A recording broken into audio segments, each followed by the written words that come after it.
ஏகனே போற்றி, இணையாளும் ஈசனை போற்றி, பிரணவத்தின் பொருள் தந்து தகப்பன் சுவாமி என்று பெயர் கொண்ட என் குருநாதா போற்றி, ஸ்கந்தாஸ்திரம். இணையர்களே, எல்லோரும் சுகமாகவும் சந்தோஷமாகவும் இருக்கிறீர்களா? கண்டிப்பாக இருப்பீங்க. இருக்கு எல்லாருமே மனசுக்கு நிம்மதியாக வாழ கற்றுக்கலாம். அதுவே வாழ்க்கையின் மிக அருமருந்து. நம்ம சுக்ரா ஆஸ்ட்ரோவே சேனல் உங்களை அன்போடு வரவேற்கிறது. இன்றைய பதிவு நமக்கு அந்த 7ஆம் பாவம் பற்றி ஒரு சந்தேகத்தை போக்கிக்கலாம் அப்படின்னு தான். இந்த 7ஆம் பாவத்தில் நிறைய சந்தேகங்களை எழுப்பி விட்டு நிறைய மக்களை குழப்பியும் விட்டு பல பேர் ஜாதகர்களுடைய ஜாதகங்களை கேள்விக்குறியாக்கி வச்சுருக்காங்க அப்படிங்கிறது தான் நிதர்சனமான உண்மை. பொதுவாக 7ஆம் பாவத்தில் கெடுக்கிரகங்கள் இருந்தால் அதை மெதுவாக அப்படியே ஒதுக்கி வச்சிடறோம். அதேமாரி இப்போ திருமண பொருத்தம் அப்படின்னு சொல்லக்கூடிய நேரங்களில் தான் இந்த 7ஆம் பாவம் நிறைய செயல்பட்டுட்டு வரும். அப்போ தான் 7ஆம் பாவத்தை பற்றிய விழிப்புணர்வு அப்படின்னு சொல்லக்கூடியது நம்ம அது பெற்றோர்கள்கிட்ட நிறைய பேர் ஜோசியமே படிச்சுக்குவாங்க. அதனால் ஒரு 2 பொண்ணுக்கு மாப்பிள்ளை பார்க்குறதுக்கு ஜாதகம் பார்க்க ஆரம்பித்தாங்கனாலே கிட்டத்தட்ட ஒரு 2 வருஷம் 3 வருஷம் அந்த 2 மாப்பிள்ளையை முடிக்கிறதுக்குள்ளே அவங்க எல்லா விஷயமும் சொல்லுவாங்க. ஜோதிடர் அதாவது நம்ம ஜோசியக்காரங்களை காட்டிலும் நம்ம ஜாதகம் பார்க்குறவங்களை காட்டிலும் அவங்க நிறைய விஷயங்கள் சொல்லுவாங்க. ஒரு நட்சத்திரத்துக்கான அது எந்த அதிதேவதை என்ன தரு, அதாவது அதற்கான தாவரம் என்ன, மிருகம் என்ன, பறவை என்ன, இனம் என்ன, இது எல்லாமே சொல்லிடுவாங்க. ஒரு ஆண் நட்சத்திரத்துக்கு பெண் நட்சத்திரம் என்ன, யோனி வரைக்கும் சொல்லிடுவாங்க. அப்போ அந்த அளவுக்கு அந்த 7ஆம் பாவம் அப்படின்னு சொல்லக்கூடியது நமது பெற்றோர்களை, அதாவது கல்யாண தருணத்தில் வச்சிருக்கக்கூடிய பிள்ளைகளை வச்சிருக்கக்கூடிய பெற்றோர்களை அவ்வளவு ஒரு சிரமப்படுத்தி விட்டுருது. அதிலே நம்ம தரகர்கள் இருக்காங்க இல்லையா, அவங்களே முழுசாக ஜோதிடம் முழுமையாக தெரிஞ்சவங்க போல் 7ஆம் இடம் சுத்தம்ங்க அப்படின்னு கொண்டு கொடுத்துருவார். 7, 8 சுத்தம் அப்படின்னு ஒரு 4 ஜாதகத்தை கொண்டு போட்டுருவார். இந்த பையனுக்கு 7, 8 சுத்தம், பொண்ணுக்கு 7, 8 சுத்தம். அது என்னன்னு தெரியறதில்லை அவங்களுக்கு. 7, 8 சுத்தம்னா என்ன சுத்தம்? அந்த 7ஆம் பாவத்தில், அதாவது 7ஆம் கட்டத்தில், 7வது கட்டத்தில், 8வது கட்டத்தில் ஒரு கிரகம் இல்லை, அதனால் இதுக்கு ஒரு கிரகம் இல்லை, அதனால் நம்ம கல்யாணம் பண்ணிக்கலாம் அப்படின்னு சொல்லி ஜாதகர்களுக்கு புரோக்கர்ஸ் பண்ணுற வேலை. அதாவது அந்த மீடியேட்டர்ஸ் அப்படின்னு சொல்லக்கூடியவங்க அந்த ஜாதகத்தை வாங்கி கொண்டு கொடுத்துட்டு அவங்க வீட்டில் போயிடுவாங்க. அதை தூக்கிட்டு இப்போ நம்மளை மாதிரி ஆளுகிட்ட வருவாங்க. அது பார்க்கும்பொழுது நிறைய விஷயங்களுக்கு ஒன்று மைனஸ் இருக்கும், அல்லது அவங்க சொன்ன மாதிரியே அது ப்ளஸ்ஸும் நிறையா இருக்கும். அது ஆக்சுவலாக அந்த கல்யாண தருணம் அப்படின்னு சொல்லக்கூடியது அவங்களுக்கு வந்துருச்சு அப்படின்னா 7ஆம் பாவத்தில் கெடுக்கிரகங்கள் இருந்தாலுமே ஒரு கல்யாணம் ஆயிரும். ஏன்னா அதை விட்டு தாண்டதுக்கான அமைப்பு இருக்காது. அப்போ இந்த 7ஆம் பாவத்தில் கெடுக்கிரகங்கள் இருந்தால் கெடுதலை தரக்கூடிய அமைப்பா அப்படின்றத நம்ம பார்ப்போம். இது பொதுவாக அதுவும் முழுவதுமாக இந்த 7ஆம் பாவம் அப்படின்னு சொல்லக்கூடியது கல்யாணத்தப்போ தான் நிறைய பார்க்கக்கூடிய ஒரு அமைப்பு. ஆனால் அது அப்படி இல்லை. 7ஆம் பாவம் அப்படின்னு சொல்லக்கூடியது ஒரு ஜாதகர் பிறந்த நேரத்திலிருந்தே அவருக்கு அந்த 7ஆம் பாவம் செயல்பட ஆரம்பிக்கக்கூடிய ஒரு அமைப்பு. காரணம், லக்கணத்துக்கு நேர் 180வது பாகை, அதாவது லக்கணத்துக்கு நேர் எதற்கு இருக்கக்கூடியது, அதாவது லக்கணத்திலிருந்து 6 ராசி தள்ளி 180 பாகைக்கு மேலே இருக்கக்கூடிய 210 பாகை அப்படின்னு சொல்லக்கூடியது இந்த ஜாதகருக்கு எதிர்த்தன்மையை கொண்டது. அப்போது அவருக்கு வளரக்கூடிய சூழ்நிலையை உருவாக்கக்கூடியது 7ஆம் பாவம். வளரும் விதத்தை தீர்மானிக்கக்கூடியது 7ஆம் பாவம். வளர்ந்த விதத்தை சொல்லக்கூடியது 7ஆம் பாவம். அப்புறம் நல்ல சொகுசான வாழ்க்கை, எல்லா தேவைகளும் கிடைக்கக்கூடிய ஒரு ஜாதகராக அவர் பரிணமிச்சுக்கிட்டே வர்றார். அவருடைய வாழ்க்கையில் கல்வி சரியான நேரத்தில் சரியான தருணத்தில் நல்ல கல்வி கிடைக்குது. 7ஆம் பாவம் வேலை செஞ்சுருக்குன்னு அர்த்தம். நீங்கள் கல்யாண நேரத்தில் தூக்கிட்டு அந்த 7ஆம் பாவத்தை வச்சுக்கிட்டு வெயிட் பேலன்ஸ் பார்த்துட்டு இருக்கக்கூடாது. இது நல்லா இருக்கா நல்லா இல்லையா, ராகு இருக்கா கேது இருக்கா அப்படின்னலாம் பார்க்கக்கூடாது. அவர் பிறக்கும் போதே அவருக்கு பிறந்த காலம் தொட்டு மழலை பருவம், குழந்தை பருவம் அவர் நல்லா வளர்க்கப்பட்டிருக்கார். அப்போ 7ஆம் பாவம் நல்லா வேலை செஞ்சுருக்குன்னு அர்த்தம். அதேமாதிரி அவருக்கு தருணமான நேரத்தில் சரியான கல்வி கிடச்சிருக்கு, 7ஆம் பாவம் நல்லா வேலை செஞ்சுருக்குன்னு அர்த்தம். அதேமாரி நேரத்தில், அதாவது அந்த படித்து முடித்த உடனே நல்ல ஒரு வேலைக்கு போயிருக்கார், அல்லது அவர் விரும்பிய தொழிலை அவர் செய்கிறார், அல்லது அந்த தொழிலில் நல்ல லாபம் கிடைக்குது, இது 7ஆம் பாவம் நல்லா வேலை செஞ்சிட்ருக்குன்னு அர்த்தம் அவருக்கு. இதையெல்லாம் விட்டுட்டு என் பையன் என்ன படிச்சிருக்கான், 2 டிகிரி முடிச்சிட்டான் அல்லது 3 டிகிரி முடிச்சிட்டான், என்ன வேலையில் இருக்கான், ஏதோ ஓரளவுக்கு ஒரு 4 டிஜிட் 5 டிஜிட்டில் இருக்கக்கூடிய அளவில் சம்பளம் வாங்குற அளவுக்கு வேலையில் இருக்கான். 7ஆம் பாவம் நல்லா தாங்க வேலை செஞ்சுருக்கு. 7ஆம் பாவம் நல்லா வேலை செய்யாமல் உங்கள் பையனுக்கு எப்படி கல்வி வரும்? கற்றுத்தருகின்ற ஆசிரியர் 7ஆம் பாவம், கற்கக்கூடிய கல்வி 7ஆம் பாவம், செல்லக்கூடிய பேருந்து 7ஆம் பாவம், அவர் பேசக்கூடிய அனைத்து மக்களும் 7ஆம் பாவம், தனக்கு எதிர்க்கு இருக்கக்கூடியது எல்லாமே 7ஆம் பாவம். லக்கண பாவம் சுயம், லக்கணத்துக்கு 4ஆம் பாவம் தாயார், லக்கணத்துக்கு 9ஆம் பாவம் தந்தை. இந்த 2 பாவமே சேர்ந்து நல்லா இருக்கும் பொழுது 7ஆம் பாவம் யூஸ்ஃபுல்லாகவே அவங்களுக்கு நல்லா தான் இருக்கும். இதில் போயிட்டு ஒரு கிரகம் கெட்ட கிரகம் இருக்குது அல்லது கெடு கிரகம் பார்வை இருக்குது, 7ஆம் இடம் சுத்தம் 8ஆம் இடம் சுத்தம்னு சொல்லி ஒரு தரகர் வந்து உங்களுக்கு ஜாதகத்தை வாங்கி கொண்டு வந்து கொடுத்துட்றார். 7ஆம் பாவத்தை செவ்வாயும் சனியும் நேர்கொண்ட பார்வையாலும் அல்லது 3, 7, 10 சனியும் அல்லது 4, 7, 8 வந்து செவ்வாயை பார்த்துட்டு இருந்தால் அந்த 7ஆம் பாவம் கெட்டிருக்காதா?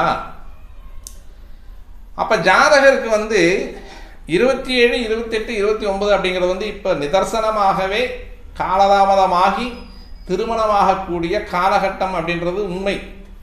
அப்போவெல்லாம் பொண்ணு கிடைக்கல மாப்பிள்ளை கிடைக்கல அப்படின்னு பொட்டு கட்டி விட்டுட்டு இருந்தாங்க. இப்போ அப்படி கிடையாது.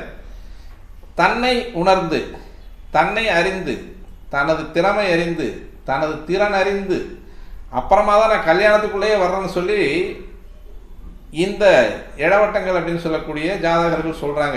இப்போ ஏற்கனவே இருக்கக்கூடிய காலகட்டத்தில் இருக்கக்கூடிய பிள்ளைங்க எல்லாமே நான் ஒரு மாதிரியான அளவுக்கு நான் ஸ்டேபிள் ஆகிக்கிறேன், அதுக்கப்புறமா கல்யாணம் பண்ணுறேன்னு சொல்லக்கூடிய அமைப்பில் எல்லாருமே வந்துட்டாங்க. அதாவது அரசாங்கம் தீர்மானித்தது அப்படின்னு சொல்லக்கூடியது 21 வயது திருமணத்திற்கு அப்படின்னு சொல்லி சொன்னோம்னாலும் அவங்க செஞ்சுக்கக்கூடியது அப்படின்றது வந்து திருமணம் அப்படின்றது வந்து 27, 28ங்கிறது வந்து சாதாரணமாக இயல்பாக நடக்கக்கூடிய ஒரு அமைப்பு தான். அதில் சனி 7ஆம் பாவத்தில் இருக்கிறதுனால திருமண தாமதத்தை கொடுக்கும் அப்படின்னு சொல்லிட்டோம் அப்படின்னா சிம்ம லக்னத்திற்கும் கடக லக்னத்திற்கும், அதாவது சந்திர லக்னம் அப்படின்னு சொல்லக்கூடிய கடகத்திற்கும் சூரிய லக்னம் அப்படின்னு சொல்லக்கூடிய சிம்மத்திற்கும் 7ஆம் பாவத்தில் சனி ஆட்சியில் இருந்தால் அவர் என்ன செய்வார் இல்லையா?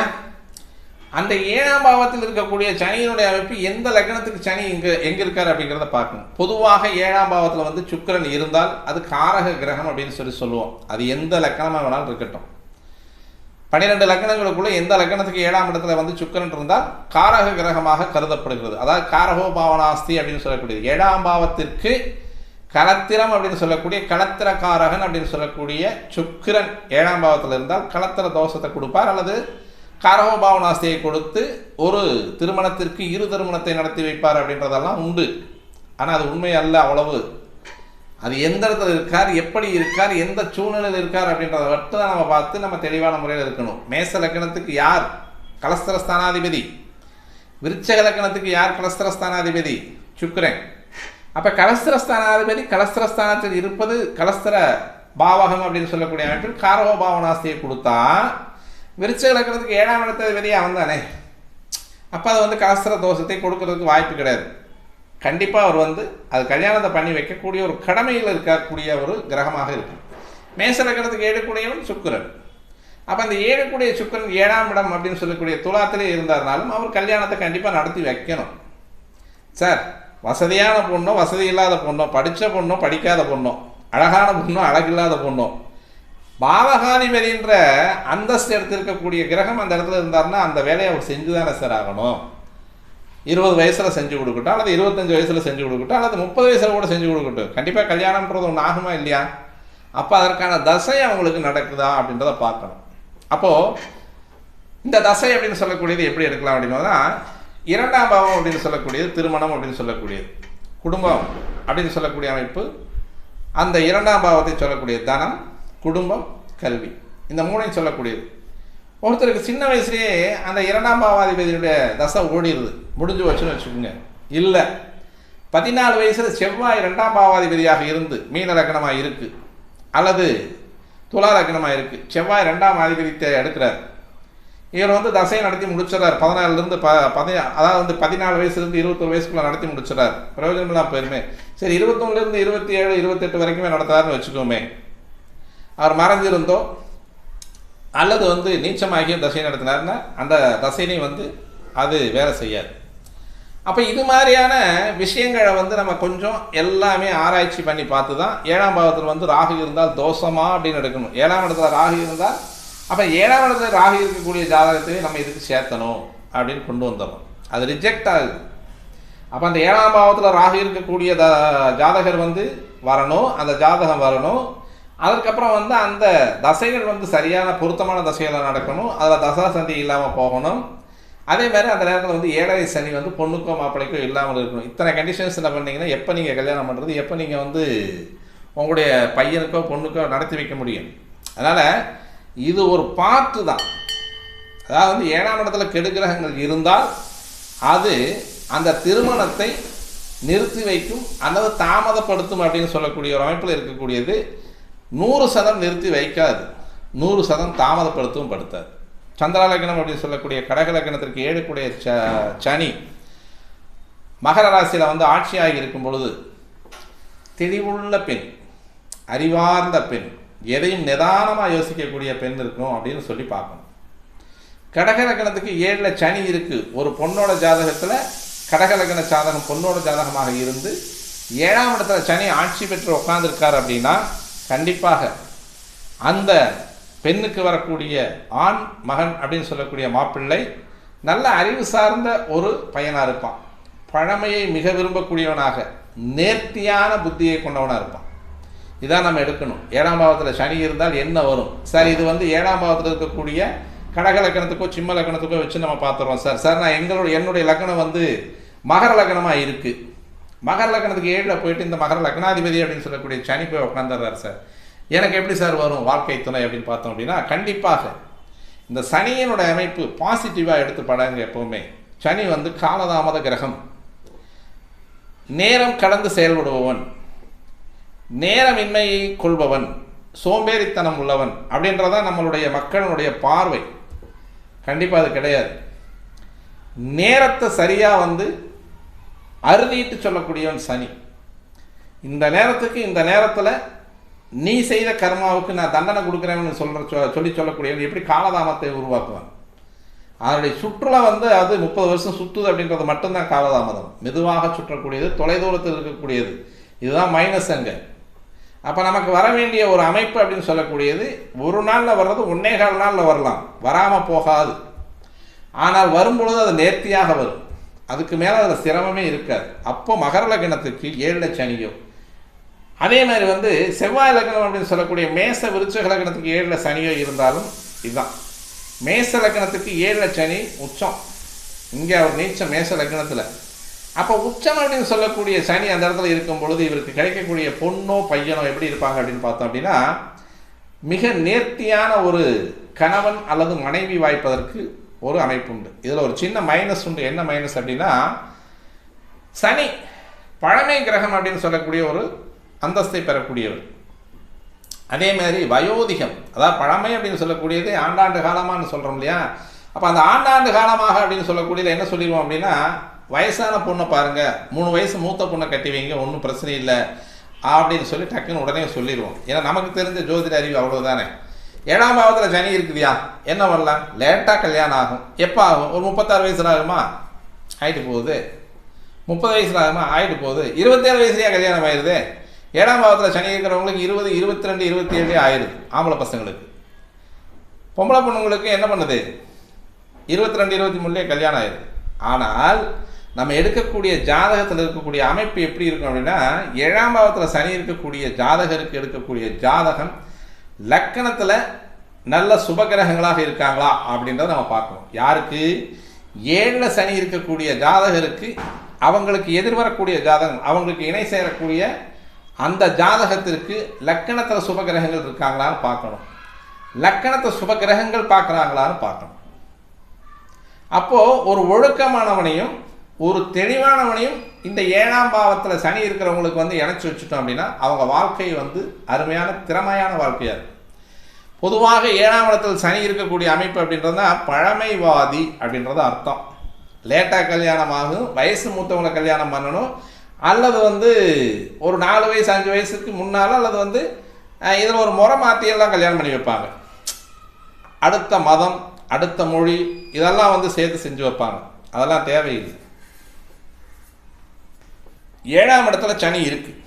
அப்போ அந்த 7ஆம் இடத்துல சனி இருக்கக்கூடிய லக்கணத்துக்கு அதை இணை சேர்க்கக்கூடிய லக்கணம் அப்படின்னு சொல்லக்கூடியது வந்து லக்கணமும் 5ஆம் இடமும் ஒரு சுபத்தன்மை அடைஞ்சிருக்கு அப்படின்னா 5ஆம் இடத்ததிபதி 5ஆம் இடத்திலோ அல்லது லக்கணாதிபதி லக்கணத்தில் இருந்தால் அந்த ஜாதகத்தை தாராளமாக சேர்த்து வைக்கல. 7ல் சனி இருக்கிறவங்களுக்கு பொதுவாக இந்த 7ல் சனி இருக்கக்கூடிய ஜாதகருக்கு என்ன சொல்லுது அப்படின்னா, இந்த ஜாதகருக்கு வரக்கூடிய கணவன் அல்லது மனைவி மிக பழமையான ஒரு ஐதீகத்தை கொண்டு வருவாங்க, தெளிவான ஒரு மனநிலையை கொண்டு வருவாங்க, எந்த செயலிலும் நிதானமாக செயல்படுபவர்கள், நேரம் தவறாமை அப்படின்னு சொல்லக்கூடிய ஒரு அமைப்பை செய்பவர்கள். இது எல்லாம் இந்த 7ஆம் இடத்துல சனி இருந்தால் சொல்லக்கூடிய ஒரு பலன்கள்.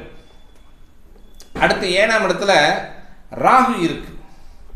உடனே 7ஆம் இடத்துல இருக்கக்கூடிய ராகுவுக்கு 7ஆம் இடத்துல இருக்கக்கூடிய ராகுவை தான் சேர்த்தணும், 7ஆம் இடத்துல இருக்கக்கூடிய கேதுவுக்கு 7ஆம் இடத்துல இருக்கக்கூடிய கேதுவை தான் சேர்த்தணும், அல்லது வந்து மாறி இருக்கலாம். லக்கணத்தில் வந்து கேதுவோ ராகுவோ இருந்தால் ராகு கேது தோஷம் அப்படின்னு சொல்லி அந்த ஜாதகத்தை வந்து ரிஜெக்ட் பண்ணி அது கல்யாணம் பண்ணுறதுக்கு ஒரு 30, 32 வயசு 34 வயசு எல்லாம் ஆகி போயிடுது.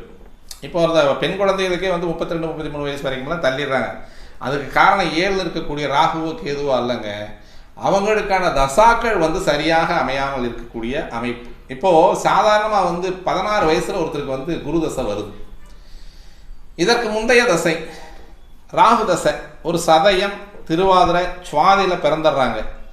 ஒரு 18 வருஷம் ராகு தசை இருக்குது, அல்லது 14 வருஷம் ராகு தசை இருக்குது. அடுத்து குருதசை வந்துடும். குருதசை வந்து இளமையிலே வரக்கூடிய குருதசை திருமணத்திற்கு ஒவ்வாத தசையாக இருக்கு. இதுதான் காரணம். ராகுனால வந்து கல்யாணம் கெடுறது கிடையாது, கேதுனால கல்யாணம் கிடப்போறது கிடையாது. 7ஆம் இடத்துல ராகு இருந்தால் அவருக்கு வரக்கூடிய வாழ்க்கை துணை எப்படி இருக்கும் அப்படின்னு பார்த்தோம்னா, உயர்ந்த நோக்கத்தை கொண்டவர்களாக இருப்பார்கள், உயர்ந்த அந்தஸ்தை விரும்பக்கூடிய நபர்களாக இருப்பார்கள். இதுதான் 7ஆம் இடத்துல ராகு இருந்தால் சொல்லக்கூடிய ஒரு அமைப்பு. 7 ராகு இருந்தால் கெட்டு போச்சு, 8ல் ராகு இருந்தால் கெட்டு போச்சு, ஆயுள் பலம் கம்மியாகி போச்சு, எல்லாம் முடிஞ்சு போச்சு.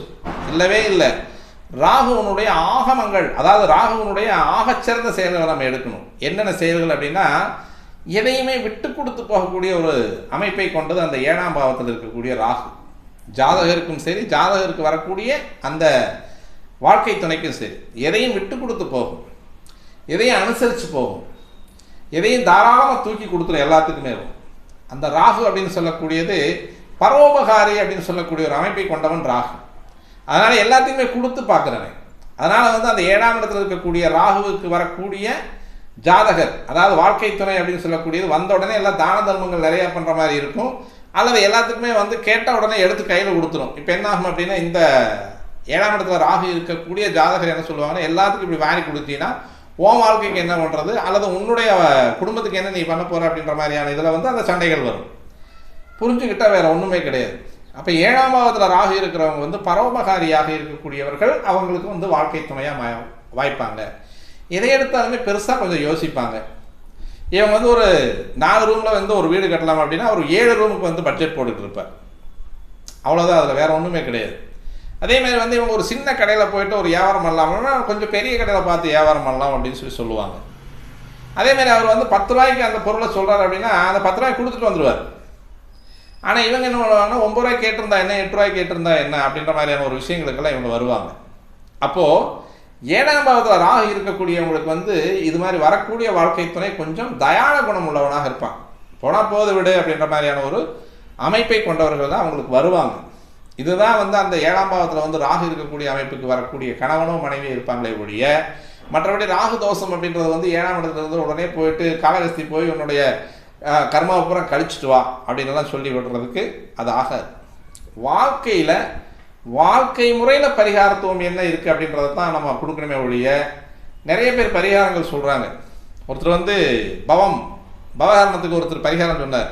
பயங்கரமான ஆள், மிகப்பெரிய ஜோசியர். பவகரணம் அப்படின்னா சிங்கம், உண்மைதானே? அந்த சிங்கம் தான் பவகரணத்துக்கு. அந்த மிருகம் அப்படின்றது வந்து சிங்கம். சிங்கம் போல செயல்படுவாங்க, சீருவாங்க. அது அந்த சிங்கத்தின் தன்மை உடையவர்கள். சிங்கம் போல பிராண்டிடுவாங்க, குரலை பிடிச்சி கடிச்சிருவாங்க. அப்போ இந்த பவகரணத்தை வந்து இயக்கணும் அப்படின்னா, ஏற்கனவே இயங்கித்தான் இருக்கு, அதனால தான் இயங்கினதுனால பவகரணத்தில் பிறந்திருக்க. அப்போ இது இன்னும் பயங்கரமாக இயக்குறதுக்கு என்ன பண்ணுறது அப்படின்னா, நாமக்கல்ல இருக்கக்கூடிய நரசிங்க பெருமாள் கோயிலுக்கு போங்க. சரி, நாமக்கல் இருக்கிறவங்க, கரூரில் இருக்கிறவங்க, திருச்சியில் இருக்கிறவங்களாம் நாமக்கல்லில் இருக்கக்கூடிய நரசிங்க பெருமாள் கோயிலுக்கு போயிடலாம். யூஎஸ்எஸ்ல ஒருத்தர் பிறக்கிறார், நம்மளுடைய இந்தியா வம்சாவளி யூஎஸ்எஸ்ல ஒருத்தர் பிறக்கிறார், யூகேல ஒருத்தர் பிறக்கிறார். அவருக்கு இந்த பவகரணத்தில் பிறக்கக்கூடியவர் என்னைக்கு அவர் நரசிங்க பெருமாள் கோயிலுக்கு வர்றது, அவருக்கு என்னைக்கு அது ஆக்டிவேட் ஆகிறது இல்லையா? அப்போ பரிகாரம் அப்படின்னு சொல்லக்கூடியது நாம் நித்தம் செயல்படக்கூடிய நித்யா கர்மங்கள்ல, நம்மளுடைய நித்யா கர்மங்கள்ல தான் நம்மளுடைய பரிகாரமும் நம்ம ஜாதகமும் நம்மளுடைய ஜோதிடம் நிறைந்திருக்கணுமே ஒழிய இந்த ஆலயங்களுக்கு இப்படி போகணும், இப்படி செய்யணும், அப்படி பண்ணணும், இப்படி பண்ணணும் வந்து நம்ம தமிழ்நாட்டுக்குள்ளேயே ஜோசியம் சொல்லிட்டு இருக்கக்கூடாது. உலக மக்களுக்கெல்லாம் ஜோதிடம் சொல்லணும். அப்போதான் இந்த ஜோதிடம் வந்து சிறக்க இருக்கும். அப்படின்றதுனால இந்த ராகுவில் பிறந்தவங்களுக்கு இந்த மாதிரியான அமைப்பில் இருக்கிறவங்க தான் வாழ்க்கை துணையாக வருவாங்க. கேது இருக்குது சார் எனக்கு, சார் அதாவது XRO எந்த லக்கணமாக வேணாலும் இருக்கட்டும், கேது 7ஆம் பாவத்தில் இருக்கார். அந்த 7ஆம் பாவத்தில் இருக்கக்கூடிய கேது தன்னை பற்றியும் தன் குடும்பத்தை பற்றியும் சிந்திக்கக்கூடிய ஒரு நபராகத்தான் இருப்பார். மற்ற சிந்தனையே அவர்கிட்ட இருக்கார். அவருடைய அமைப்பு என்ன அப்படின்னா, தான், தனது குடும்பம், தனது சொந்த பந்தங்கள் இதை பற்றி மட்டும்தான் சிந்திப்பார். இதனால என்னன்னா அடுத்த சமுதாயம் அப்படின்னு சொல்லக்கூடியது, இவன் குடும்பத்துக்குள்ள வந்து கணவன் மனைவி அந்யோன்யம் இருக்கும், கணவன் மனைவியினுடைய விட்டு கொடுத்தல் இருக்கும். ஆனால் இதை என்ன பண்ணுவாங்க அப்படின்னா, அவர் வீட்டுக்காரர் வந்து ஒரு எறும்புக்கு, ஈக்கு, காக்காய்க்கு எச்சிக்கையில் ஈ ஓட்ட மாட்டார், எறும்பு ஓட்ட மாட்டார் அப்படின்னு சொல்லி ஒரு கேலியாக பேசுவாங்க. அது வந்து என்னாகும் அப்படின்னா இந்த ஜாதகரை வந்து ஒரு மன ரீதியாக பாதிக்கக்கூடிய ஒரு அமைப்பு. அவ்வளோதான் கேது இருக்கக்கூடிய அமைப்பு. வாழ்க்கையின் தத்துவங்களையும் வாழ்க்கையினுடைய இடர்பாடுகளையும் வாழ்க்கையினுடைய அனைத்து அனுபவங்களையும் கற்றுத்தருபவன் கேது. அப்போ வந்து 7ஆம் பாவத்தில் இருக்கான் அப்படின்னா, அப்போ உங்களுக்கு வரக்கூடிய மாப்பிள்ளை அல்லது பெண் உங்களுடைய வாழ்க்கையை கற்றுத்தரக்கூடிய அமைப்புக்கு வர்றாங்க அப்படின்னு அர்த்தம். அப்போ அந்த 7ஆம் பாவம்னா என்ன, உனக்கு எதிராளி எப்படி இருப்பான், உன்னுடைய ஃப்ரெண்டு எப்படி இருப்பான், உன்னுடைய கூட்டாளி எப்படி இருப்பான், உன்னுடைய சமுதாயம் எப்படி இருக்கும் அப்படின்னு சொல்லக்கூடிய அமைப்புகளை சொல்லக்கூடியவன் கேது. அப்போ அவன் வந்தால் டியூஷன் எடுக்கத்தான் செய்வான். இப்போ 7ஆம் இடத்துல கேது இருக்கக்கூடிய ஒரு பையனுக்கு பொண்ணு வந்தால் இவனை எல்லா வகையிலும் டியூஷன் எடுப்பான். அதேமாதிரி 7ஆம் இடத்துல இருக்கக்கூடிய கேது ஒரு பொண்ணுக்கு வந்து மாப்பிள்ளை வந்தானே எல்லா வகையிலையும் அவன் டியூஷன் எடுப்பான். இதுதான் ஒவ்வாமை அப்படின்னு சொல்லக்கூடியது. அப்போ என்னுடைய தற்காப்பு, தன் சுதந்திரம் என்னாச்சு அப்படின்னு சொல்லி கேட்டாங்கன்னா கேது இருக்கிறவங்களுக்கு வந்து சிரமத்தை கொடுக்கும். அவ்வளோதான், இதில் வேறு ஒன்றுமே கிடையாது. 7ஆம் இடத்துல சூரியன் இருக்குது. அந்த 7ஆம் இடத்துல சூரியன் இருக்கிறது அப்படிங்கிறது வந்து முழுமையான அங்கீகாரத்தை எதிர்பார்க்கும். எனக்கு கொடுக்க வேண்டிய கௌரவத்தை நீ கொடு அப்படின்னு சொல்லி கேட்கும். சூரியன் கௌரவ கிரகம் அல்லவா, ஆளுமை கிரகம் அல்லவா, ஆட்சி கிரகம் அல்லவா. அப்போ எனக்கு கொடுக்க வேண்டிய கௌரவத்தை பூரா கொடு அப்படின்னு சொல்லி கேட்கும். சிம்பிளாக வேறு ஒன்றுமே கிடையாது. ஏங்க நீங்கள் செய்கிறது சரிங்க, வேலை முடிஞ்சு வச்சு அள்ளித்தரக்கூடியவன். ராகு எப்படி பரோபகாரியாக இருக்கானோ அது மாதிரி சூரியன் வந்து தர்மாதிபதி, நிறைய அள்ளி கொடுப்பான். தூக்கி எல்லாம் வந்து அவங்க வந்து கணக்கு போட்டு தர்மம் பண்ணால் இவன் கணக்கு போடாமல் அப்படியே எடுத்துக்குங்கன்னு சொல்லக்கூடியவன் சூரியன். அப்போ ஓட்ட கையாக தான் இருக்கும். அப்போ 7ஆம் இடத்துல சூரியன் இருக்க பிறந்தவங்களுக்கு வரக்கூடிய கணவன் அல்லது மனைவி செலவாளியாக இருப்பாங்க. அதை கொஞ்சம் தட்டி கேட்டுட்டா பெரிய பிரச்சனை உருவாயிடும். அதுதான், வேறு ஒன்றுமே கிடையாது.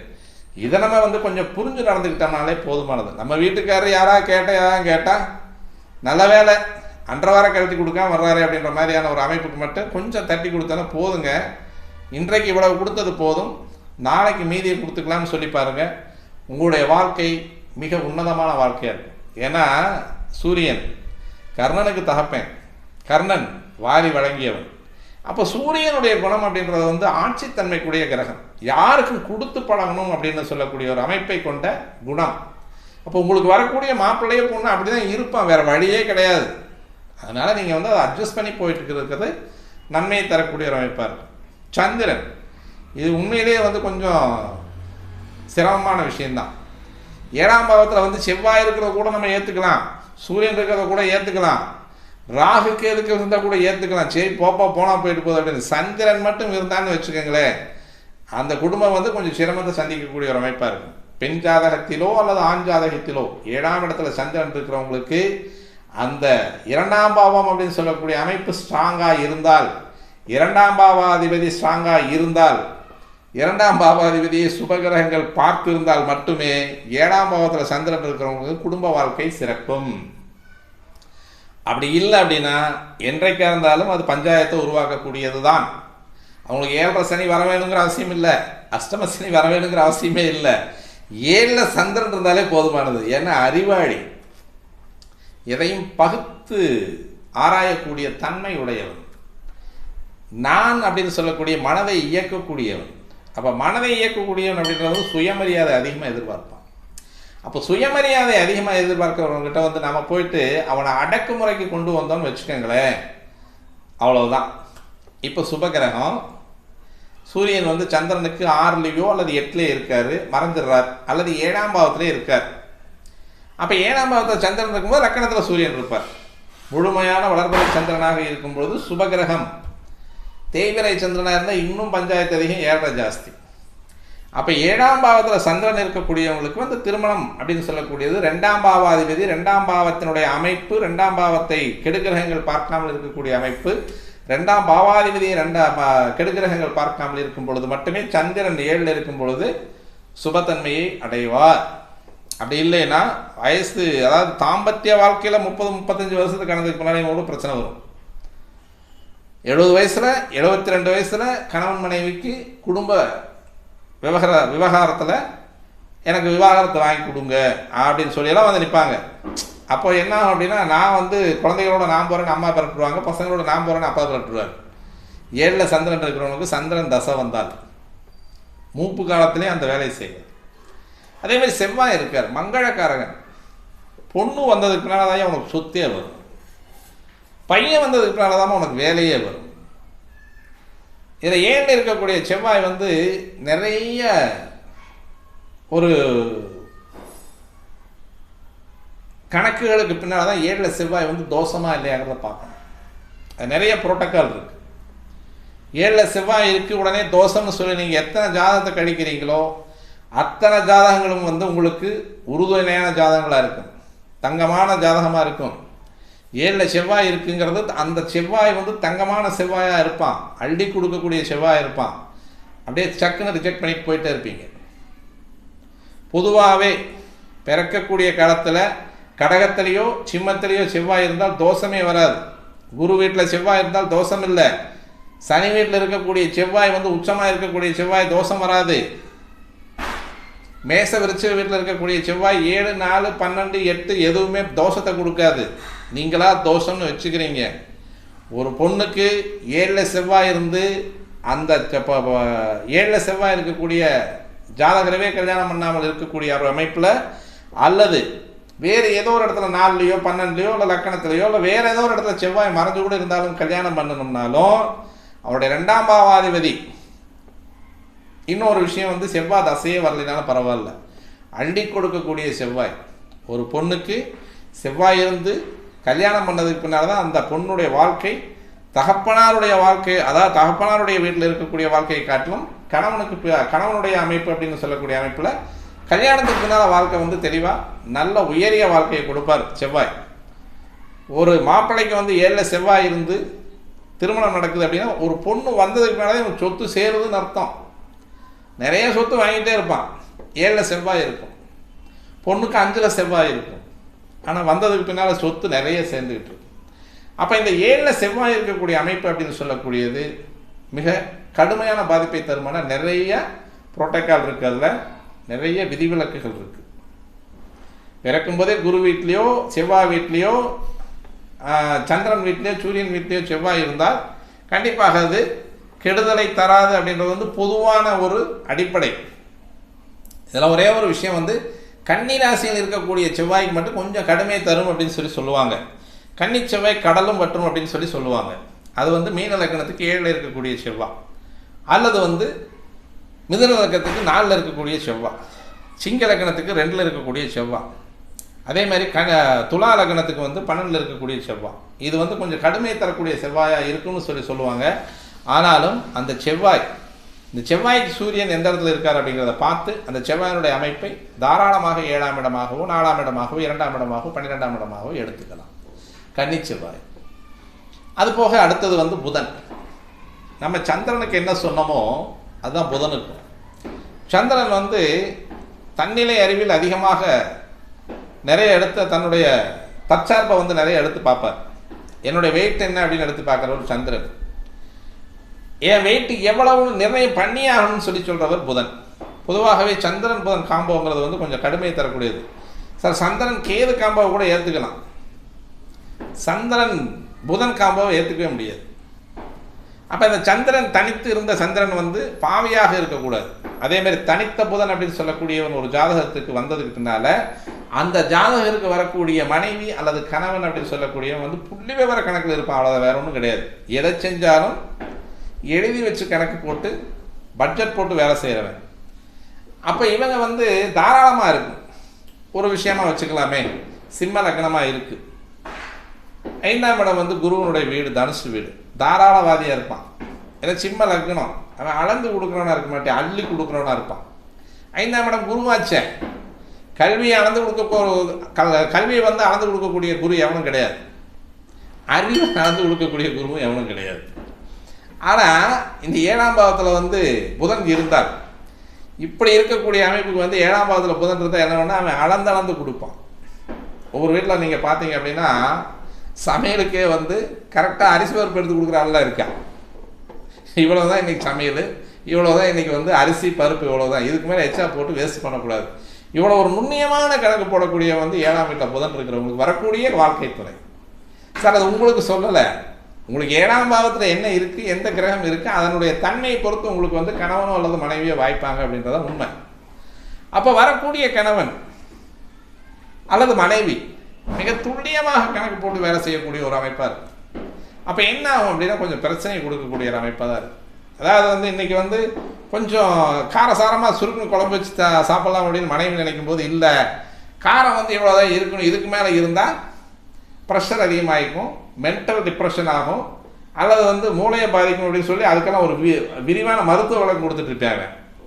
அப்போ என்ன ஆகும் அப்படின்னா, தொலைஞ்சுதா இன்னைக்கு வேலை முடிஞ்சுதா, எங்கே வருது பிரச்சனை, அடுப்புலேயே வந்துடும். பஞ்சாயத்து வந்து அடுப்பங்கரையிலே வந்துருச்சு அப்படின்னா அப்புறம் படுக்கை இறக்கி எங்கே போய் பஞ்சாயத்து வரப்போகுது, முடிஞ்சு போயிடும். அப்போ என்ன ஆகும் அப்படின்னா, புதன் இருக்கக்கூடிய ஒரு அமைப்பு அப்படின்னு சொல்லக்கூடியது இப்படி தான் இருக்கும். அது நம்ம தான் வந்து அட்ஜஸ்ட் பண்ணிக்கணும். சார் இது எல்லாமே நீங்கள் தான் அட்ஜஸ்ட் பண்ணிக்கணும், நீங்கள் தான் அட்ஜஸ்ட் பண்ணி சார் உங்கள் ஜாதகத்தில் இருக்கக்கூடிய கிரக அமைப்பு இருக்குது, நம்ம என்ன பண்ண முடியும். மற்றபடி வந்து அந்த 7 இருக்கக்கூடிய கிரகங்கள்னால வந்து கெடு கிரகங்களால தோஷம் அப்படின்றது கிடையாது அப்படின்றத நம்ம வந்து வலியுறுத்தக்கூடிய ஒரு அமைப்பு. அடுத்து வரக்கூடியவர் குரு. அப்போ இந்த குரு என்ன செய்யக்கூடியவர் அப்படின்னா, இவர் பெரும்போக்க இருக்கக்கூடிய மனுஷன். எங்க நாளைக்கு போயிட்டு இந்த வேலையெல்லாம் நீங்கள் முடிச்சுட்டு வரணும், ஓ முடிச்சிடலாமே. அந்த நாளைக்கு சாயந்தரம் கேட்டால் ஐயா கொஞ்சம் வேறு வேலையெல்லாம் இருந்து இதை நான் பார்க்க மறந்துட்டேன், முக்கியமான வேலையாக இருந்திருக்கும், அது அன்றைக்கு முடிக்கக்கூடிய வேலையாக இருந்திருக்கும், அல்லது தேதி காலாவதியாக இருக்கும், அன்றைக்கு சொல்லியிருப்பாங்க. ஆனால் இவர் முடிக்க மாட்டார். இவர் வாட்டில் வந்து எப்பவும் போல் தன்னுடைய ஒரு ஏகாந்த ஒரு விஷயத்தில் வந்து அவர் வாட்டில் அவர் மறந்துட்டு வந்துடுவார். வீட்டில் வந்து ஏழ்றதா இருக்குது. இது கலஸ்திரத்தை, அதாவது வந்து அந்த கலஸ்திர ஸ்தானத்திற்கு இவர் வந்து ஒரு காரக கிரகமாகவும் வருவார். பொதுவாகவே குரு 2, 5, 7, 9, 10க்கு அவர் கலஸ்திர, அதாவது வந்து இந்த காரக கிரகமாக வரக்கூடியவர். அப்போ கலஸ்திர ஸ்தானத்துக்கும் காரக கிரகமாக வருவார். அப்போ என்ன ஆகும் அப்படின்னா, இந்த அம்மா ஒன்று சொல்ல அவர் ஒன்று செஞ்சிட்ருப்பார், அல்லது அவர் ஒன்று நினச்சிக்கிட்டு இருப்பார், இந்த அம்மானால் அதை வந்து நிறைவேற்றி வைக்க முடியாது. இது ஆணுக்காக இருந்தாலும் சரி, பெண்ணுக்காக இருந்தாலும் சரி. பொதுவாக வந்து 7 குரு இருந்தால் நல்ல படித்த அறிவான, அதாவது வந்து ஆகமங்கள் நிறைந்த ஒரு நிறைய பக்தியோடு, பக்தி சிரத்தையோடு, நிறைய அறிவோடு வரும் அப்படின்னு சொல்லுவாங்க. எல்லாம் வாஸ்தவம் தான். இப்போது நம்ம வந்து குடும்பம் பண்ணுறதுக்கு வர்றோம். இங்கே பக்தியும் அதேமாதிரி ஆன்மீகமும் அறிவும் அப்படின்றது வந்து 60 வயசுக்கு மேலே. இப்போ வந்து குரு என்ன செய்யணும், 25 வயசில் வந்து இங்கே இந்த ஆன்மீகத்தில் வரணும், கிரகத்துக்கு வரணும். இதை விட்டுட்டு தான் 60 வயசுக்கு மேலே தான் வந்து நம்ம ஆன்மீகத்துக்கு போகணும். அதாவது தாம்பத்திய வாழ்க்கையில் ஒரு 40 வயசுக்கு 40 வருஷம் தாம்பத்தியத்துக்கு பின்னால் வந்து நீங்கள் ஆன்மீகத்துக்கு போனால் அது வந்து பெருசாக வந்து பிரச்சனை கிடையாது.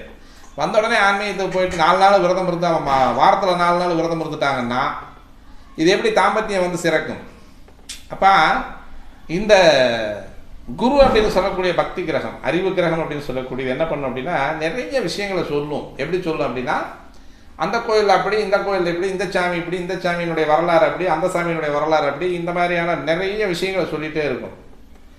கிரகஸ்தனாக இருப்பதற்கு முதல்ல வந்து ஒரு 25 வயசுல அல்லது 27 வயசுல பையனுக்கு பொண்ணுக்கு கல்யாணம் ஆகுதுன்னா அவங்களுடைய தாம்பத்தியம் வந்து சிறக்கணும், படுக்கை அறை சிறக்கணும்.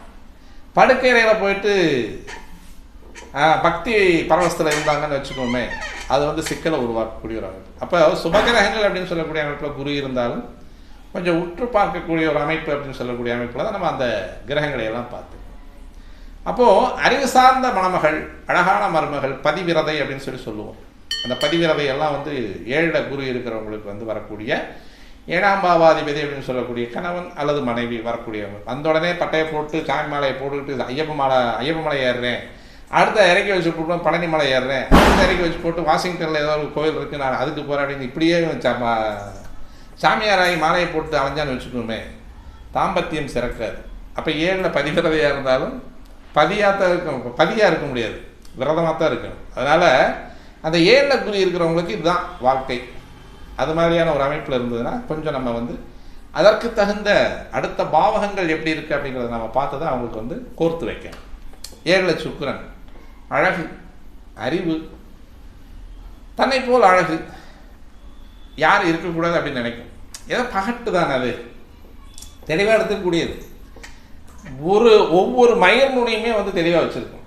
சுக்கிரனாலே மேக்ஸிமம் பியூட்டிஃபுல் இல்லையா, ஃபூலாக இருக்கக்கூடாது, அதுதான் உண்மை.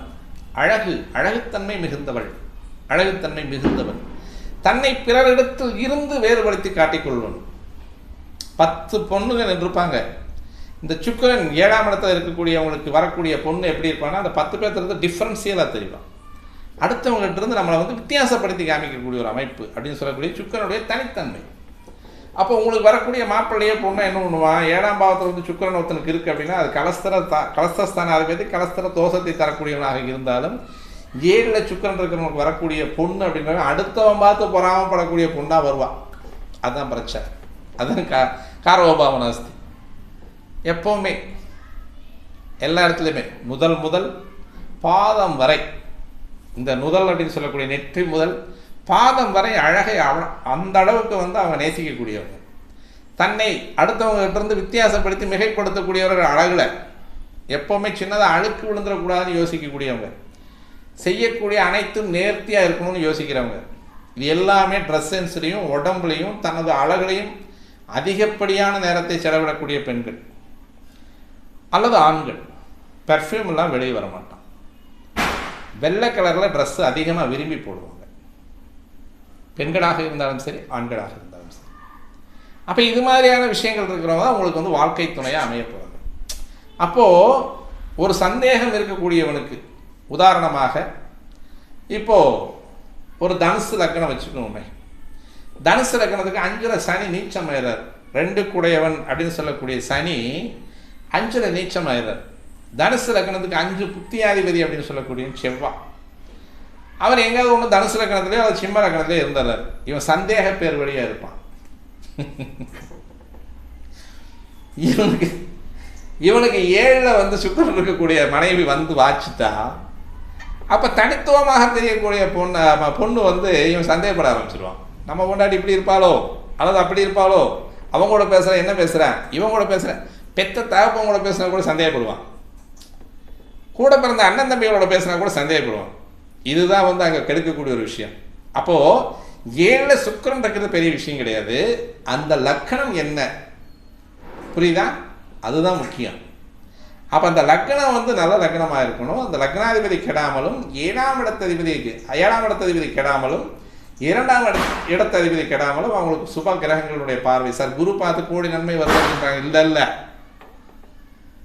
சுக்கிரனோட ராகுன்னு இருந்தது, எல்லாமே அடிபட்டு போயிடும். அப்போ இந்த காரகோ பாவனாஸ்தி அப்படின்னு சொல்லக்கூடியது அடிபட்டு போயிடும். எவ்வளோ பகட்டாக இருந்தாலும் என் கணவனுக்கு நானே விரதை, என் மனைவிக்கு நானே பதி, இப்படி தான் இருப்பாங்க அவங்க. அப்போ இது மாதிரி சுக்கிரன் இருக்கக்கூடியவங்க வந்து பெருசாக வந்து நம்ம அதில் அலட்டிக்கணுங்கிற அவசியம் கிடையாது. எல்லாரோட முக்கியமான விஷயம் 10ஆம் பாவம் அப்படின்னு சொல்லக்கூடிய கர்மஸ்தானத்தில் எத்தனை கிரகங்கள் இருக்குன்னு பார்க்கணும். முதல்ல 7ஆம் பாவத்தை பார்த்துட்டு இருக்கிறது வந்து பிரயோஜனம் இல்லை. 10ஆம் பாவத்தில் எத்தனை கிரகங்கள் இருக்குது, அது என்னென்ன கிரகங்கள் இருக்குது, அது எந்த மாதிரியான நிலைப்பாட்டில் இருக்குது அப்படிங்கிறத நம்ம பார்த்துக்கிட்டோம் அப்படின்னாலே ஒரு ஜாதகருக்கு வரக்கூடிய வாழ்க்கை துணையினுடைய அமைப்பும், அந்த ஜாதகருக்கு திருமண வைபவம் அல்லது அவங்களுடைய தாம்பத்தியம், திருமண வாழ்க்கை, குடும்ப வாழ்க்கை எப்படி இருக்கும் அப்படின்றது வந்து 10ஆம் பாவத்தை வச்சு தான் நிர்ணயம் பண்ணும். முதல்ல எங்கேயா புதுசாக ஒரு கதவு இருக்கு அப்படின்னு சொல்லாதீங்க. 2ஆம் பாவம் திருமணத்தை குறிப்பது, தனம், குடும்பம், வாக்கு. இதில் ஏன் 10ஆம் பாவத்தை நம்ம சொல்கிறோம் அப்படின்னா, இந்த 2ஆம் பாவம் அப்படின்னு சொல்லக்கூடிய இடத்திற்கு இது இந்த 10ஆம் பாவம் அப்படின்றது பாக்கியஸ்தானமாக வரும். இங்கே பார்த்தோம் அப்படின்னா மேச லக்னம், இதுக்கு 2ஆம் பாவம் அப்படின்னு சொல்லக்கூடியது ரிஷபராசி. இந்த ரிஷபராசிக்கு 7, 8, 9 அப்படின்னு சொல்லக்கூடிய இந்த மேச லக்னத்துக்கு வந்து 10ஆம் பாவம் வரும். அப்போ அந்த 10ஆம் பாவம் அப்படின்னு சொல்லக்கூடிய ஒரு பாவம் 2ஆம் பாவத்துக்கு வந்து பாக்கியஸ்தானமாக வரும் பொழுது, அந்த 2ஆம் பாவத்தினுடைய பாக்கியஸ்தானத்தில் கெடு கிரகங்கள் இல்லாமல் அல்லது பல கிரகங்கள் இல்லாமல் எந்த ஒரு ஜாதகருக்கு அந்த ஜாதகம் இருக்கோ, முதல்ல 10ஆம் பாவத்தை பாருங்கள். அந்த 10ஆம் பாவத்தில் வந்து பொதுவாக வந்து 10ல் ஒரு பாவம் இருக்கிறது நல்லதுன்னு சொல்லி சொல்லுவாங்க. 10ல் ஸ்ட்ராங் ஆகக்கூடிய கிரகங்கள் சூரியன், செவ்வாய். இவங்க 2 பேரும் இருந்து 7ஆம் பாவத்தில் எந்த கிரகம் இருந்தாலும் அது அந்த திருமண தடையோ தோஷத்தையோ அல்லது அவங்களுடைய தாம்பத்திய வாழ்க்கையோ அல்லது குடும்ப வாழ்க்கையோ எந்த விதமான கெடுதலும் தராது அப்படின்னு நம்ம எடுத்துக்கணும். 7ஆம் பாவத்தில் எத்தனை கிரகங்கள் வேணாலும் இருந்துட்டு போகுது, அதை பற்றி நம்ம கவலை இல்லை. அதனால் இந்த 7ஆம் பாவத்தில் இருக்கக்கூடிய கெடு கிரகங்களால் வந்து திருமண தாமதமா அல்லது 7ஆம் பாவத்தில் இருக்கக்கூடிய சுப கிரகங்களால் திருமண தாமதமா அப்படின்னு பார்த்தோம்னா 2 கலந்து கொடுப்பாங்க. நம்ம எடுக்கக்கூடிய ஜாதகங்கள் அப்படின்னு சொல்லக்கூடியது இந்த பாவக ரீதியாக வரக்கூடிய அமைப்புகளில் அந்த ஜாதகருடைய 1ஆம் பாவம் 5ஆம் பாவம் எப்படி இருக்குது, இது சந்தேகப்படக்கூடிய ஒரு விஷயம். அதாவது 5ஆம் பாவம் தெரியலன்னா பொண்டாட்டி மேலே சந்தேகப்படுவான், 5ஆம் பாவம் தெரியலன்னா புருஷன் மேலே சந்தேகப்பட்டு இருப்பாங்க. 2ஆம் பாவம் நல்லா இருக்குது, ஓகே. 10ஆம் பாவம் நல்லா இருக்குது, ஸ்ட்ராங்காக எடுத்து அடித்து கல்யாணம் பண்ணி வைக்கலாம். அது போக நீங்கள் வந்து பார்த்துக்கூடிய நட்சத்திர பலன்கள் அப்படின்னு சொல்லக்கூடியதில் நட்சத்திர பொருத்தம் அப்படின்றத வந்து அந்த தினகணம் இதெல்லாம் நீங்கள் பார்த்துக்கிறது. மகேந்திரம், ஸ்ரீ தீர்க்கம், யோனி, ராசி, ராசி அதிபதி, இதெல்லாம் அந்த 10 பொருத்தங்கள் பார்த்து அதில் அந்த பொருத்தங்களை பார்த்து 10 நட்சத்திர பொருத்தமெல்லாம் பார்த்து நாங்கள் கல்யாணம் பண்ணுறோம் அப்படிங்கிறது அது 2ஆம் பட்சத்து வேலை. முதல்ல வந்து இந்த ஜாதகருக்கு இந்த ஜாதகம் பொருந்துமாங்கிறத வந்து கட்டத்தை வச்சு நீங்கள் பார்த்துட்டு அடுத்து வந்து நட்சத்திரங்களை வச்சு நீங்கள் பார்த்துக்கும் பொழுது உங்களுடைய மன வாழ்க்கை அல்லது உங்களுடைய குழந்தைகளுடைய மன வாழ்க்கை இனிதாக இருக்கும் அப்படின்னு சொல்லி நம்ம இந்த வீடியோ முடிச்சுக்கலாம். மீண்டும் நல்லதொரு பதிவோடு உங்களை சந்திக்க வருகிறேன் நண்பர்களே. நன்றி, வணக்கம்.